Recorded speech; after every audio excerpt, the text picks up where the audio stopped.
न सिर्फ 18 साल की उम्र में कोई अपना इतना बदल सकता है कि वह अपने ही माँ बाप का कातिल बन जाए। सिरसा के एक शांत गांव में 25 सितंबर 2024 की उस रात ऐसा कुछ हुआ जिसे सुनकर हर कोई दहल गया। जिस बेटे पर माता पिता ने सबसे ज्यादा भरोसा किया था वही उनकी जान का दुश्मन बन बैठा। आखिर ऐसा क्या हुआ कि उसने अपनी ही दुनिया को आग में झोंक दिया? ये सच्ची घटना किसी को भी झकझोर कर रख देगी। आज मैं आपको एक सच्ची घटना सुनाने जा रहा हूं जो हरियाणा के सिरसा जिले की है। सिरसा जिले में एक थाना है डबवाली, और डबवाली थाना क्षेत्र के अंतर्गत एक गांव है गिंदरखेड़ा। यह घटना 25 सितंबर 2024 की सुबह लगभग 4 बजे की है। दो सगे भाइयों के मकान आसपास बने हुए थे। छोटे भाई का एक इकलौता बेटा था जिसका नाम हरपाल सिंह था और उसकी उम्र लगभग 18 साल के आसपास थी। हरपाल मौका पाकर दीवार कूदकर सीधे अपने ताऊ जी के घर में घुस जाता है। वह धीरे से ताऊ जी यानी राम सिंह को उठाता है और कहता है, ताऊ जी, हमारे घर में बदमाश आ गए हैं। 2 बदमाश हैं, उनके पास हथियार हैं और उन्होंने घर में आग लगा दी है। जैसे ही ताऊ जी ये सुनते हैं उनके पैरों तले जमीन खिसक जाती है। वे समझ नहीं पाते कि क्या करें। ताऊ जी तुरंत जोर जोर से चीखने और चिल्लाने लगते हैं। सुबह का वक्त था। इतनी सुबह नहीं थी कि सभी लोग जाग चुके हों, लेकिन कुछ लोग जरूर उनकी चीखें सुनकर उठ जाते हैं। जब ताऊ जी ने जोर जोर से चीखना चिल्लाना शुरू किया तो लोग जाग गए और उस आवाज की तरफ दौड़ने लगे जिस तरफ से वह आ रही थी। तभी जोर से आवाज लगाई गई, जसवंत के घर में बदमाश घुस आए हैं, जितनी जल्दी हो सके आ जाओ। गांव वालों ने उस घर को चारों तरफ से घेर लिया। घेरने के बाद देखा कि घर के अंदर आग लगी हुई है और धुआं उठ रहा है। इसी बीच लोग हिम्मत जुटाकर घर के अंदर प्रवेश करते हैं। घर के अंदर जाकर देखते हैं तो एक कमरे में आग जल रही है। वहां बिस्तर पर जसवंत सिंह लेटा हुआ है और साथ ही उसकी पत्नी मलकी कौर दूसरी चारपाई पर लेटी हुई है। जसवंत सिंह की उम्र लगभग 40 साल के आसपास है और उसकी पत्नी की उम्र करीब 35 साल है। जिस बिस्तर पर वे लेटे हुए थे उसी बिस्तर पर तेजी से आग लगी हुई थी। लोगों ने कड़ी मशक्कत के बाद आखिरकार उस आग पर काबू पाया और उसे बुझाया, लेकिन तब तक बहुत देर हो चुकी थी। लगभग दोनों पति पत्नी 90% से ज्यादा जल चुके थे। इसी बीच पुलिस को सूचना दी जाती है। जैसे ही पुलिस को सूचना मिलती है, पुलिस ने इस मामले को बहुत गंभीरता से लिया। एसपी दीप्ति गर्ग, थाना प्रभारी ब्रह्म प्रकाश और एएसआई सीआईए के प्रभारी राजपाल मौके पर पहुंच जाते हैं। यहां आने के बाद मामले की जांच पड़ताल शुरू की जाती है। गांव वालों को तसल्ली दी जाती है कि इस घटनाक्रम का जल्द से जल्द खुलासा कर दिया जाएगा। दरअसल एक ही घर के अंदर 2 लोगों की हत्या हो जाती है। हत्या के बाद उनके शरीर में आग लगा दी जाती है। पुलिस ने जब घर के अंदर कमरों की तलाशी शुरू की तो घर का सारा सामान तितर बितर पड़ा हुआ था। तब घर के लोगों से पूछा जाता है कि इस परिवार में कितने सदस्य रहते हैं। उसी समय उनका भाई राम सिंह बताता है कि उसका छोटा भाई जसवंत सिंह, जिसकी उम्र 40 साल है, और उसकी भाभी मलकी कौर, जिनकी उम्र 35 साल है, इस घर में रहते थे। उनके एक बेटा भी है जिसका नाम हरपाल सिंह है और उसकी उम्र लगभग 18 साल है। अब पुलिस ने यह जानकारी इकट्ठा की। जानकारी इकट्ठा करने के बाद एसपी दीप्ति गर्ग ने 5 अफसरों की एक टीम का गठन किया। उन्होंने कहा कि जितनी जल्दी हो सके इस घटनाक्रम का सही खुलासा होना चाहिए। इसके बाद पुलिस की 5 टीमें शवों को कब्जे में लेती हैं।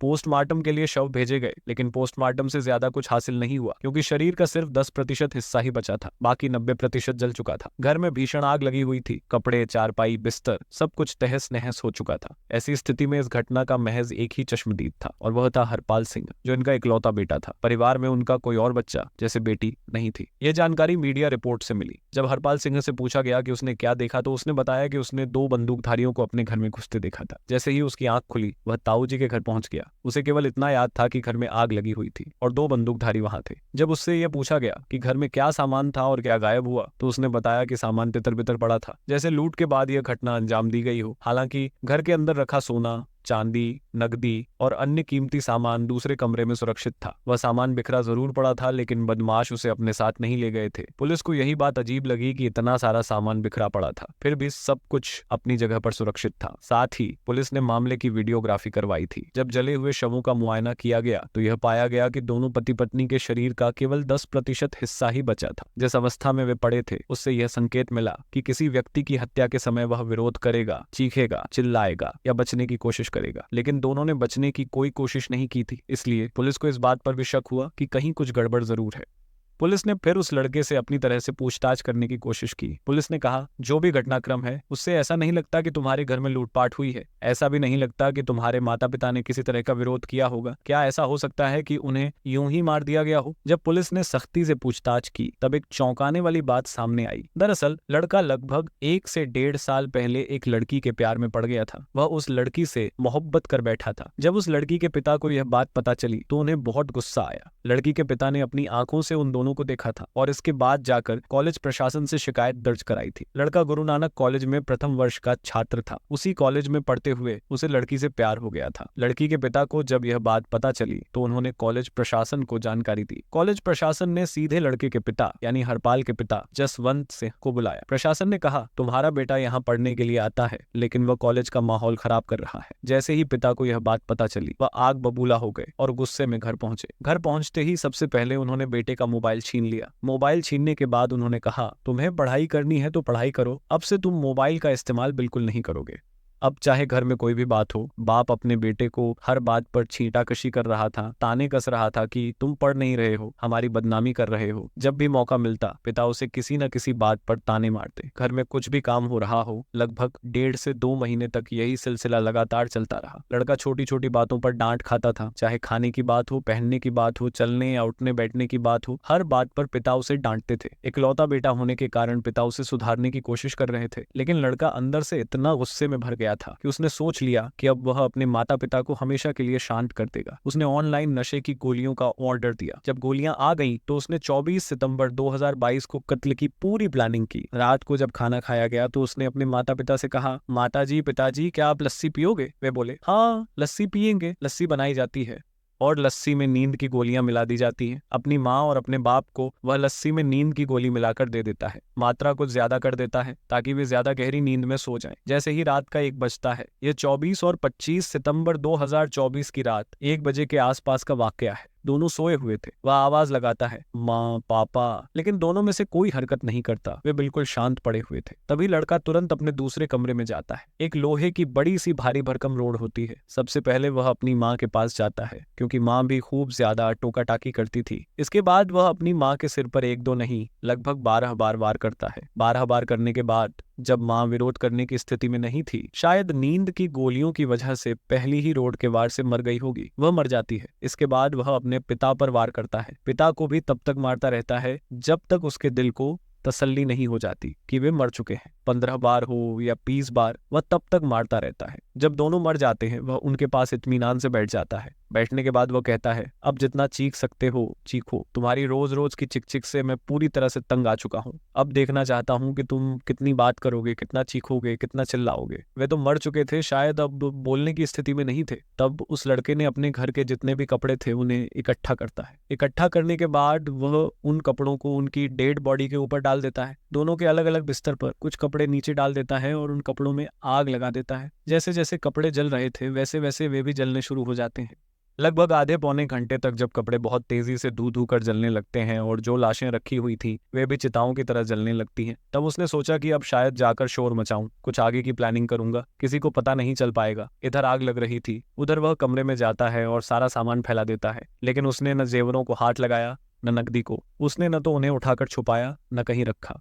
उसने बस सामान इधर उधर फेंका। जब लुटेरे या चोर आते हैं तो वे चोरी करके सामान लेकर चले जाते हैं, लेकिन यहाँ कोई लूट नहीं हुई थी। पुलिस को यहीं से शक हो गया। फिर वह धीरे से दीवार कूदकर ताऊजी के पास जाता है और बताता है, घर में चोर आ गए हैं, बदमाश आ गए हैं और उन्होंने घर में आग लगा दी है। ताऊजी पब्लिक को इकट्ठा करते हैं। पुलिस आती है और मामले का खुलासा करती है। वही लड़का जो बीए प्रथम वर्ष का छात्र था, जिस लड़के का हर छोटी से छोटी बात का ख्याल रखा गया था, उसकी हर जरूरत को पूरी ईमानदारी और शिद्दत से पूरा किया गया था ताकि वह अपने सपने पूरे कर सके और भविष्य में आगे बढ़ सके। वही लड़का अपने माँ बाप का कातिल बन सकता है, ये किसी ने सोचा भी नहीं था। जब इस घटना की खबर अखबारों में प्रकाशित होती है तो आसपास के जितने भी इलाके होते हैं, यहाँ तक कि जिले के जिले भी, वहाँ चर्चा शुरू हो जाती है।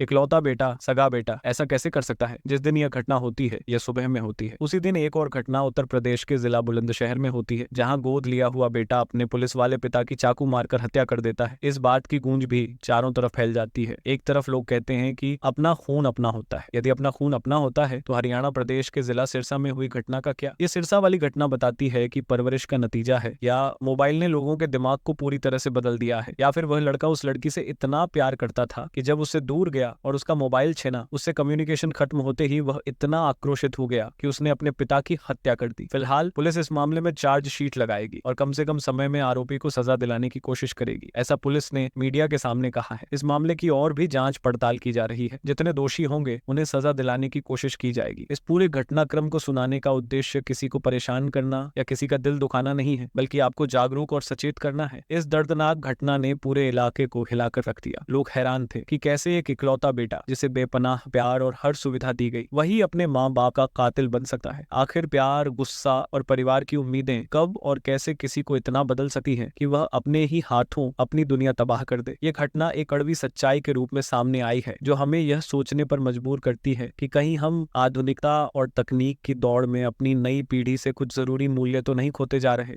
दोस्तों, अगर आपको मेरी ये सच्ची कहानी अच्छी लगी हो तो वीडियो को जरूर लाइक करें। इसी तरह की सच्ची कहानी के वीडियो देखने के लिए मेरे चैनल को सब्सक्राइब करना न भूलें। मिलते हैं एक और सच्ची घटना के साथ। जय हिंद, जय भारत।